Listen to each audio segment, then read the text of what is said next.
Hello friend, आप सभी का आपके अपने यूट्यूब चैनल ब्राइट बुद्धि में आप सभी का स्वागत है। तो हम घटना चक्र के एक दूसरे क्लास में आप सभी का यहाँ पर हम स्वागत करते हैं। तो चलिए शुरू करते हैं। हम आज का टॉपिक्स है बौद्ध धर्म। इससे पहले हमने शेष 1 क्लास अभी हुआ है घटना चक्र का, तो आप अभी जा करके प्लेलिस्ट में देख सकते हैं। वीडियो अच्छा लगे तो लाइक कमेंट शेयर जरूर कीजिए अपने हित में दोस्तों के साथ। जो पहली बार देख रहे हो चैनल को जरूर सब्सक्राइब करके बेल घंटी दबाएं। ये बीपीएससी तैयारी 4.0 के लिए बहुत ही इम्पोर्टेंट होने वाला वीडियो है, जो यहाँ से बहुत ही इम्पोर्टेंट क्वेश्चन आते हैं। तो आज हम बौद्ध धर्म के क्वेश्चन पढ़ेंगे जो अक्सर बीपीएससी में पूछे गए सवाल हैं। तो बौद्ध धर्म से संबंधित है कि गौतम बुद्ध का जन्म कहाँ पर हुआ था। तो गौतम बुद्ध का जन्म है ये लुम्बिनी में हुआ था। तो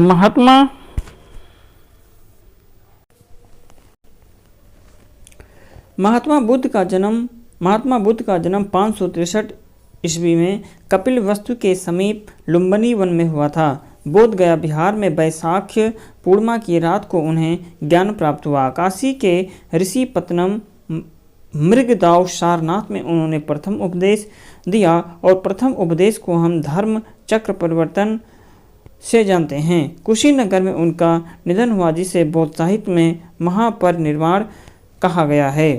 अर्थात महात्मा बुद्ध का जन्म 563 ईस्वी में कपिलवस्तु के समीप लुम्बिनी वन में हुआ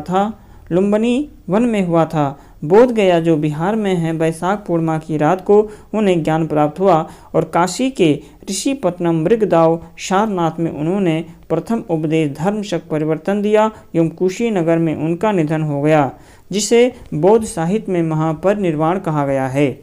महात्मा बुद्ध ने अपना पहला धर्म चक्र परिवर्तन किस स्थान पर दिया था। महात्मा बुद्ध ने अपना पहला धर्म चक्र परिवर्तन किस स्थान पर दिया था। तो ये सारनाथ में दिए थे। गौतम बुद्ध ने अपना प्रथम उपदेश कहाँ पर दिया। तो इन्होंने सारनाथ में दिया था। बोध गया में किसे ज्ञान प्राप्ति हुई थी। बोध गया में किसे ज्ञान की प्राप्ति हुई थी। तो गौतम बुद्ध को ज्ञान की प्राप्ति हुई थी। वही बुद्ध के जीवन की 4 महत्वपूर्ण घटनाओं और उनसे संबंध 4 स्थानों का नीचे दिए गए 2 स्तंभों फर्स्ट और सेकंड में अंकित है। आप इनका सुमेल करना है।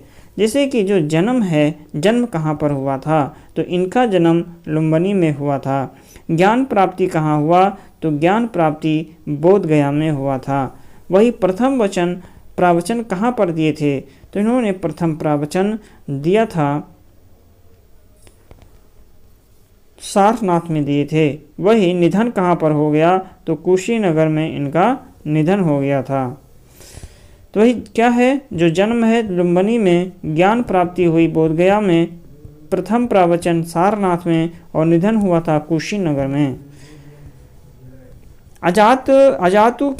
अजातशत्रु के शासन काल में प्रथम बौद्ध संगीत का आयोजन किस नगर में किया गया था। तो राजगृह में किया गया था। प्रथम बौद्ध संगीत जो प्रथम बौद्ध परिषद के नाम से भी जानते हैं, प्रथम बौद्ध संगीत बुद्ध की मृत्यु के तत्काल बाद राजगृह की सप्तपर्णी गुफा में हुई थी। इस समय मगध का शासक अजातशत्रु था। इस संगीत की अध्यक्षता महाकश्यप ने की थी तथा इसमें बुद्ध के प्रमुख शिष्य आनंद और उपाली भी उपस्थित थे। इसमें बुद्ध की शिक्षाओं का संकलन हुआ था तथा उन्हें शुद्ध और विनय नामक 2 पिटकों में विभाजित किया गया। आनंद तथा उपाली क्रमशः धर्म और विनय के प्रमाण माने गए हैं। प्रथम बौद्ध संगीत के अध्यक्ष कौन थे। तो प्रथम बौद्ध संगीत के अध्यक्ष महाकश्यप थे। प्रथम बौद्ध महासभा कहाँ पर आयोजित हुई थी। तो प्रथम बौद्ध महासभा राजगृह में आयोजित हुई थी। भगवान बुद्ध के महापरिनिर्वाण के बाद पहली बौद्ध संगीति कहाँ पर हुई। तो ये राजगृह जो वर्तमान में राजगीर से नाम से जाना जाता है, वहाँ पर हुई थी। 10वां क्वेश्चन है कि कनिष्क के शासनकाल में बौद्ध सभा किस नगर में आयोजित किया गया था।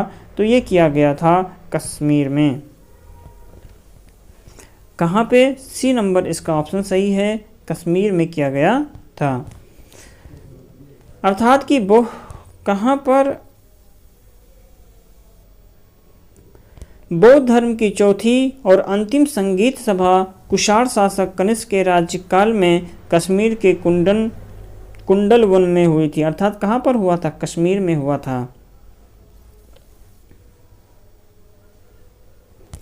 बौद्ध धर्म की चौथी और अंतिम संगीत सभा कुषाण शासक कनिष्क के शासनकाल में कश्मीर के कुंडल वन में हुआ था। इसकी अध्यक्षता वसुमित्र ने की थी। अश्व घोष इसके उपाध्यक्ष थे और यहाँ बौद्ध ग्रंथों के कठिन अंशों पर सम्यक विचार किया गया और प्रत्येक पिटक पर भाष्य लिखे गए। कनिष्क ने इन्हें ताम्रपत्रों पर खुदवा करके एक स्तूप में रखवा दिया। त्रिपिटक में लिखे गए इन्हीं भाष्यों को विभाषा शास्त्र कहा जाता है। उल्लेखनीय है कि पहली बौद्ध संगीति बुद्ध की मृत्यु के तत्पश्चात राजगृह के सप्तपर्णी गुफा में हुई थी। इस समय मगध का शासक अजातशत्रु था और इसकी अध्यक्षता महाकश्यप ने किया था। द्वितीय बौद्ध संगीति कालाशोक के शासनकाल में बुद्ध की मृत्यु के लगभग 100 वर्षों पश्चात वैशाली में हुई थी और इसके अध्यक्ष थे आचार्य शाबक मीर, जिसे हम सार्वकामनी कहते थे। इनमें से किस शासक ने चतुर्थ बौद्ध संगीति कश्मीर में आयोजित की थी? तो ये कनिष्क थे, जिन्होंने चतुर्थ बौद्ध संगीति कश्मीर में आयोजित किया था। ये थे कनिष्क। अशोक के शासनकाल में बौद्ध सभा किस नगर में आयोजित किया गया था? तो ये पाटलिपुत्र में किया गया था। सिंहली अनुश्रुतियों दीपवंश महावंश के अनुसार अशोक के राज्यकाल में पाटलिपुत्र में मोगलीपुत्र तिस्स की अध्यक्षता में तृतीय बौद्ध संगीत का आयोजन हुआ था। तृतीय बौद्ध सभा किस स्थान पर बुलाई गई थी? तो तृतीय बौद्ध सभा बुलाया गया था पाटलिपुत्र में। महात्मा बुद्ध को महापरिनिर्वाण कहाँ हुआ था? महाबुद्ध को महापरिनिर्वाण कहाँ पर हुआ था? अर्थात 14 का सी सही है, कुशीनगर में। महात्मा बुद्ध ने अपना पहला उपदेश सारनाथ में दिया था और उसके पश्चात वे बौद्ध धर्म के प्रचार के लिए कपिलवस्तु राजगृह, वैशाली तथा कौशल राजगृह सबसे अधिक बौद्ध धर्म का प्रचार कौशल राज्य में हुआ। कौशल नरेश प्रसेन जितने भी अपने परिवार के साथ बुद्ध की शिष्यता ग्रहण की थी। अपना प्रचार करते हुए वे मल्लों की राजधानी पावा पहुँचे। यहाँ वे चुंद नामक लुहार की आम्र वाटिका में ठहरे। उसने बुद्ध को शुकरमंदव खाने को दिया। इससे उन्हें रक्ततिसार हो गया और भयानक पीड़ा उत्पन्न हुई। इस वेदना के बाद भी वे कुशी नारा पहुँचे। यहीं 483 ईसा पूर्व में 80 वर्ष की अवस्था में उन्होंने शरीर त्याग दिया और बौद्ध ग्रंथों में इसे महापरिनिर्वाण कहा गया है। तो महापरिनिर्वाण कहाँ पर हुआ था? तो ये कुशीनगर में हुआ था। त्रिपिटक किसकी धार्मिक पुस्तक है? तो ये बौद्ध धर्म की धार्मिक पुस्तक है। त्रिपिटक बौद्ध धर्म ग्रंथों में सर्वाधिक महत्वपूर्ण है और बुद्ध की मृत्यु के बाद उनकी शिक्षाओं को संचालित या संकलित कर 3 भागों में बांटा गया। इन्हीं को त्रिपिटक कहते हैं। तो पहला है विनय पिटक, दूसरा है और विनय पिटक में संघ संबंधी नियम तथा दैनिक जीवन संबंधी आचार विचारों का संग्रह है। विनय पिटक में क्या है? ये संघ संबंधी नियम और दैनिक जीवन संबंधी आचार विचारों का संग्रह। शुद्ध पिटक में महात्मा बुद्ध के उपदेशों का संग्रह है और तीसरा जो अधम्य पिटक था, ये बौद्ध धर्म में दार्शनिक सिद्धांत है। निम्नलिखित में से कौन फाहियान बौद्ध धर्म और हीनयान बौद्ध धर्म के बीच मूलभूत अंतर का प्रतिनिधित्व करता है? तो देवी देवताओं की मूर्ति की पूजा करना। बौद्ध धर्म के हीनयान संप्रदाय को मानने वाले मूर्ति पूजक नहीं थे। अर्थात जो बौद्ध धर्म के हीनयान संप्रदाय को मानने वाले मूर्ति पूजक नहीं थे, जबकि महायान संप्रदाय में बुद्ध को देवता मानते हुए उनकी मूर्तियों की पूजा की जाने लगी। यह बौद्ध धर्म के दोनों संप्रदायों में मूलभूत अंतर का प्रतिनिधित्व करता है। बोध गया में बौद्ध वृक्ष अपने वंश की इस पीढ़ी का है। बोध गया बौद्ध वृक्ष अपने वंश की इस पीढ़ी का है, अर्थात इसमें से ये स्टार लगा है, इसको हम अच्छे से पढ़ेंगे कि बौद्ध मंदिर महाबौद्ध मंदिर स्थित वर्तमान बौद्ध वृक्ष वो नहीं है जिसके नीचे बैठ करके महात्मा बुद्ध ने ज्ञान प्राप्त किया था।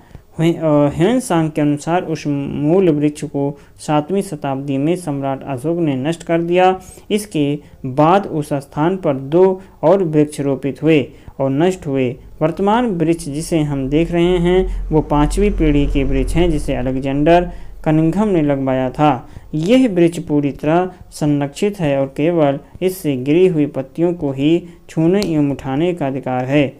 एक अन्य तथ्य के अनुसार यह वृक्ष क्रमशः 2 बार सम्राट अशोक और 1 बार पुष्यमित्र शुंग और 1 बार पूर्वी बर्मा तथा अंत में कनिंघम के द्वारा लगाया गया, अतः यह 6ठी पीढ़ी का वृक्ष है। बिहार सरकार के पर्यटन विभाग का वेबसाइट पर इसे 5वीं पीढ़ी का बताया गया है।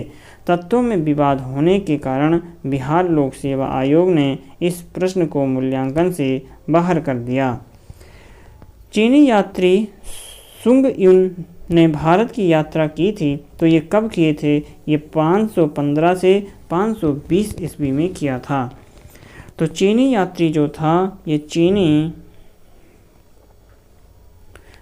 यात्री सुंग युन ने भारत की यात्रा 515 से 520 ईस्वी में किया था। चीनी यात्री शुंग युंग 518 में भारत आया और इसने अपने 3 वर्षों की यात्रा में बौद्ध धर्म की प्रतियों को एकत्रित किया था।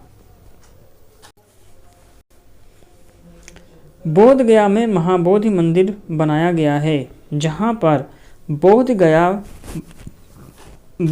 में महाबोधि मंदिर बनाया गया है। गौतम बुद्ध को ज्ञान प्राप्त हुआ था, जहाँ पे गौतम बुद्ध को ज्ञान प्राप्त हुआ था। बोध गया में 6 वर्ष की साधना के पश्चात 35 वर्ष की आयु में महात्मा बुद्ध को वैशाख पूर्णिमा की रात को एक पीपल के वृक्ष के नीचे ज्ञान प्राप्त हुआ था। इस स्थल पर मंदिर का निर्माण सम्राट अशोक ने 3री शताब्दी BC में प्रारंभ किया, परंतु इसका जो वर्तमान स्वरूप है वो 5वीं-6ठी शताब्दी में निर्मित हुआ। यह मंदिर पूरी तरह ईंटों से निर्मित है और वर्ष 2002 में यूनेस्को के द्वारा इसे विश्व धरोहर स्थल बना दिया गया। गौतम बुद्ध को एक देवता का स्थान किस राजा के युग में प्राप्त हुआ था? तो ये कनिष्क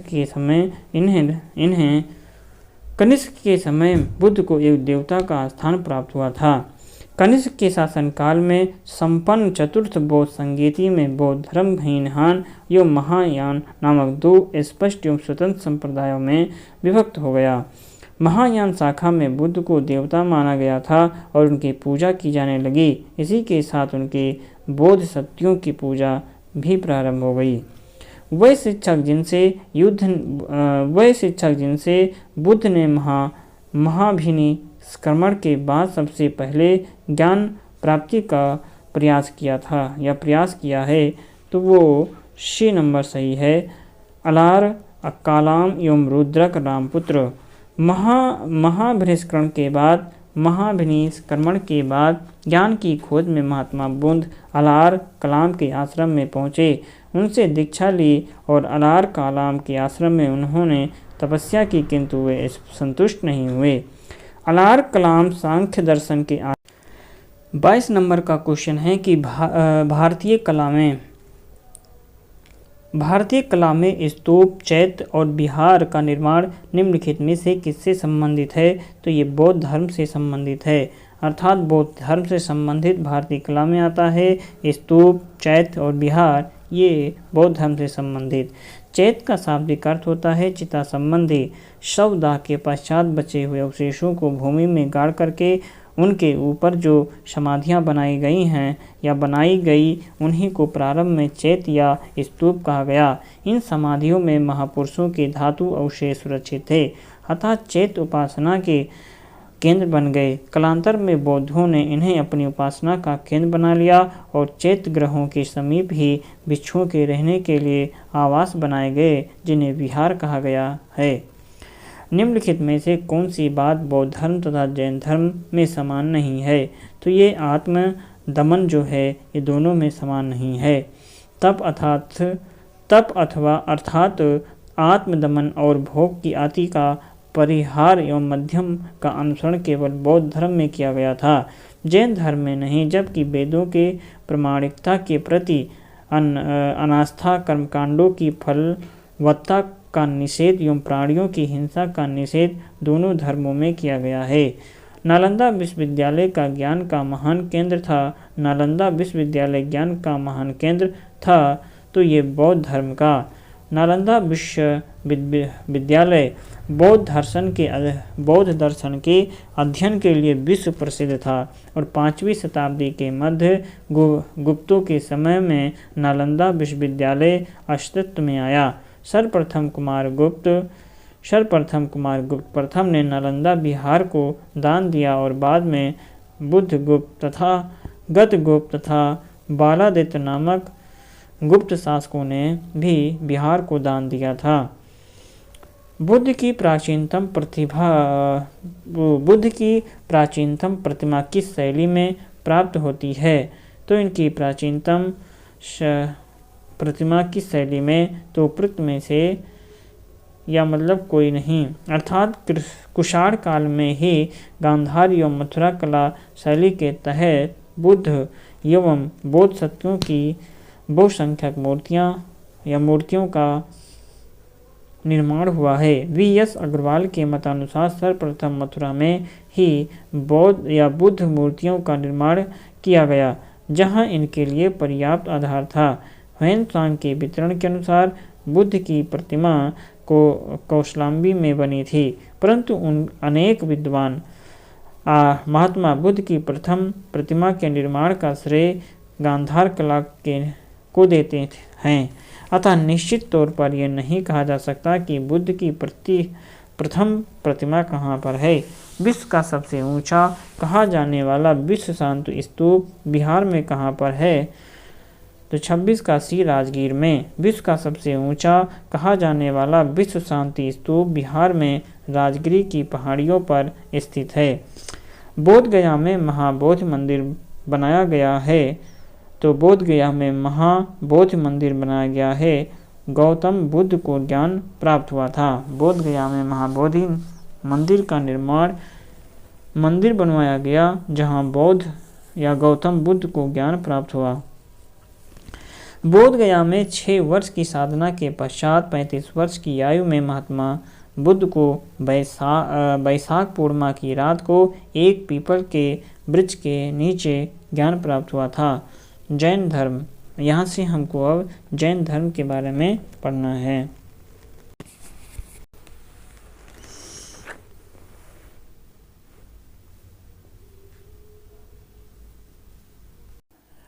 जैन धर्म। महावीर स्वामी का जन्म कहाँ पर हुआ था?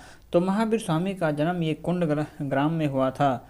महावीर स्वामी का जन्म कुंडग्राम या कुंडलपुर में वैशाली के निकट लगभग 599 ईसा पूर्व में हुआ था। उनकी माता त्रिशला वैशाली के लक्ष्मी गणराज के प्रमुख चेटक की बहन थीं तथा पिता सिद्धार्थ ज्ञात्रिक क्षत्रियों के संघ के प्रधान थे। उनके बड़े भाई नंदीवर्धन थे। कुछ प्राचीन संस्करण की एनसीईआरटी पुस्तकों में महावीर स्वामी का जन्म 540 ईस्वी ईसा पूर्व उद्धृत है। इसी के आधार पर अनेक अन्य प्रकाशकों ने भी यही जन्म तिथि अपनी पुस्तकों से अंकित कर दिया, जिससे भ्रम की स्थिति उत्पन्न हुई। महावीर स्वामी का जन्म सही तिथि देखा जाए तो 599 में ही उचित है, क्योंकि महावीर स्वामी महात्मा बुद्ध के पहले के काल के हैं। महात्मा बुद्ध का जन्म 563 ईसा पूर्व है। एनसीईआरटी के नवीन संस्करण में भी अब महावीर स्वामी का जन्म 599 ईसा पूर्व प्रकाशित हो चुका है। तो महावीर स्वामी का जन्म कहाँ पर हुआ था? तो इनका जन्म कुंडग्राम में हुआ था। भगवान महावीर स्वामी का प्रथम शिष्य कौन था? तो जमाली जो है महावीर स्वामी का प्रथम शिष्य था। भगवान महावीर का जन्म क्षत्रिय वंश के सामंत सिद्धार्थ के यहाँ 599 ईसा पूर्व में हुआ। उनकी पत्नी का नाम यशोदा था। उनसे प्रियदर्शना नामक एक पुत्री उत्पन्न हुई। उसी पुत्री का विवाह जमाली नाम के क्षत्रिय से हुआ था, जो बाद में महावीर स्वामी का अनुयायी बन गया। यह उनका प्रथम शिष्य था।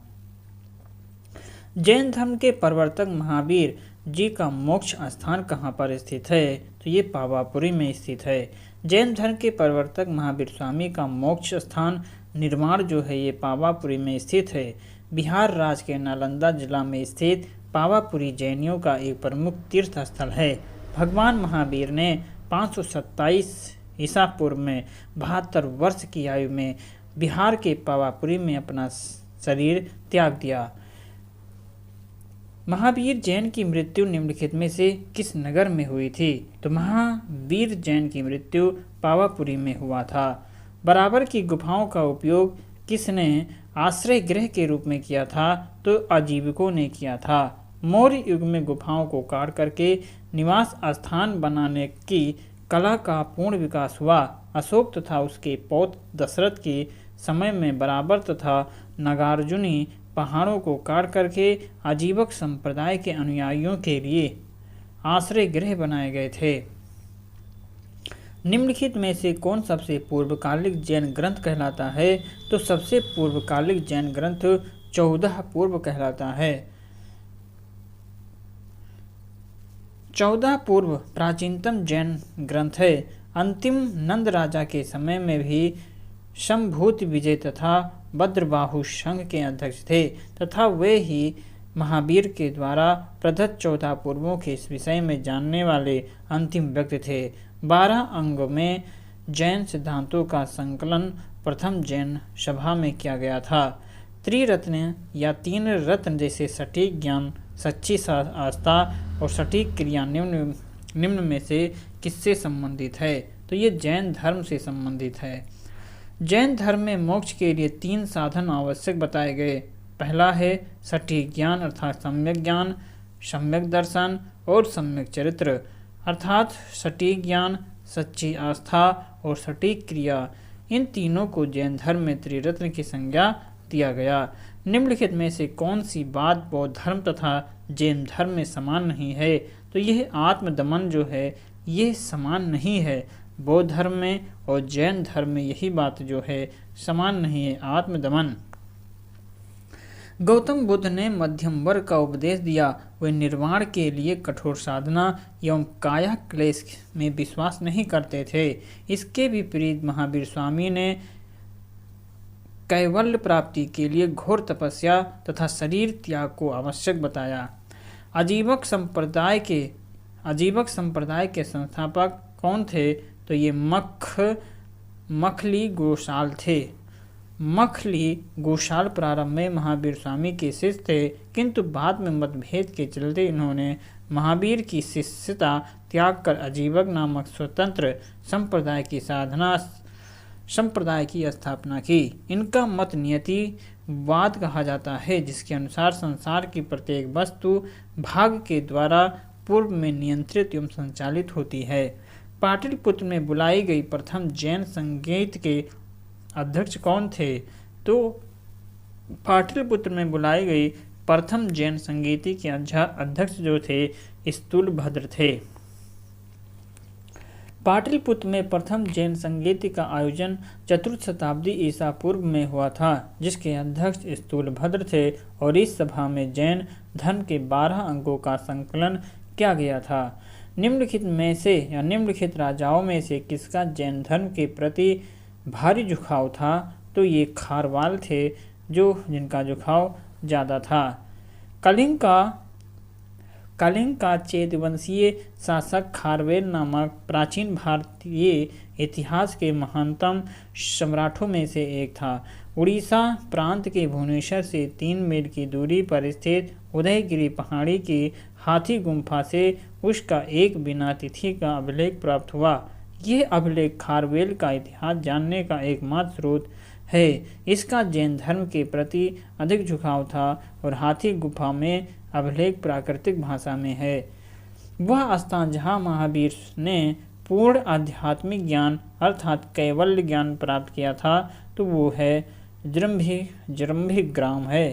क्या है वो? जृंभिक ग्राम। महावीर स्वामी ने 12 वर्ष की कठोर तपस्या साधना के पश्चात जृंभिक ग्राम के समीप ऋजुपालिका नदी के तट पर एक साल वृक्ष के नीचे कैवल्य प्राप्त हुआ था।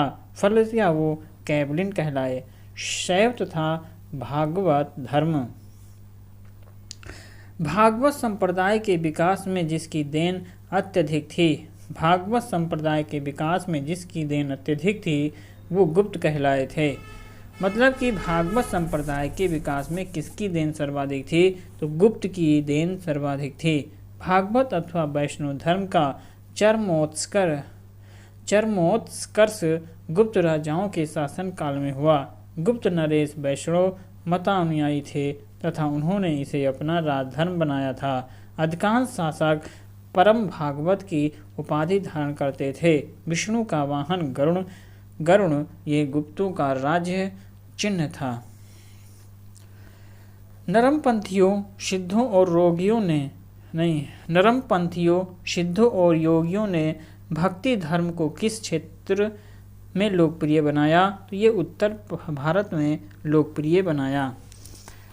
नरमपंथियों सिद्धों और योगियों ने भक्ति धर्म को प्रचार भारत के क्षेत्र में लोकप्रिय बनाया था। उन्होंने साधारण तर्क वितर्क का सहारा लेकर के रूढ़िवादी धर्म के कर्मकांडों, अन्य बनावटी पहलुओं और तत्कालीन समाज व्यवस्था की आलोचना की। इन्होंने संसार के परित्याग करने का समर्थन किया। इनके विचार से निराकार परम सत्य का चिंतन मनन और उसके साथ एक हो जाने की अनुमति ही मोक्ष का मार्ग है। इसके लिए उन्होंने योगासन, प्राणायाम और चिंतन मनन जैसी क्रियाओं के माध्यम से मन एवं शरीर को कठोर प्रशिक्षण देने की आवश्यकता पर बल दिया। 6वीं शताब्दी ईसा पूर्व राजनीतिक दशा। पाटलिपुत्र के संस्थापक कौन थे? तो ये विवादास्पद क्वेश्चन है। अर्थात पाटलिपुत्र की स्थापना अजातशत्रु ने गंगा और सोन नदी के संगम पर पाटल ग्राम में एक किला बना करके की थी। उदयन ने मगध साम्राज्य की राजधानी राजगृह से पाटलिपुत्र स्थानांतरित की थी और बिहार लोक सेवा आयोग ने इसका उत्तर ए को माना है, जो कि त्रुटिपूर्ण है। पाटलिपुत्र को किस शासक ने सर्वप्रथम अपनी राजधानी बनाया? पाटलिपुत्र को किस शासक ने सर्वप्रथम अपनी राजधानी बनाया? तो यह ऊपर देखना है। पाटलिपुत्र की स्थापना अजातशत्रु ने गंगा और सोन नदी के संगम पर पाटलिपुत्र में एक किला बना करके की थी। उदयन ने मगध साम्राज्य की राजधानी राजगृह से पाटलिपुत्र स्थानांतरित की थी और बिहार लोक सेवा आयोग ने इसका उत्तर ए माना। पाटलिपुत्र को किस शासक ने सर्वप्रथम अपनी राजधानी बनाया था? तो इसमें से हम देखना है पाटलिपुत्र को सर्वप्रथम किसने? अजातशत्रु ने गंगा और सोन नदी के संगम पर टेलू ग्राम पर एक किला बना करके की थी। तो पाटलिपुत्र को किस शासक ने सर्वप्रथम अपनी राजधानी बनाया?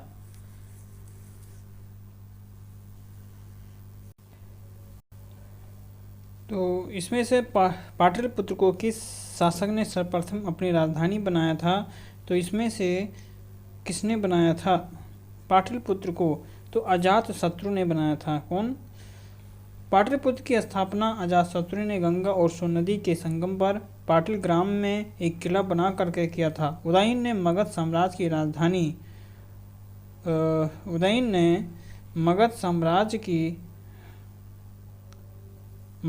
की राजधानी राजगृह से पाटलिपुत्र स्थानांतरित की थी और बिहार लोक सेवा आयोग इसको ए मानता है। इसीलिए ये त्रुटिपूर्ण है, इसलिए इसमें से कोई नहीं सही है।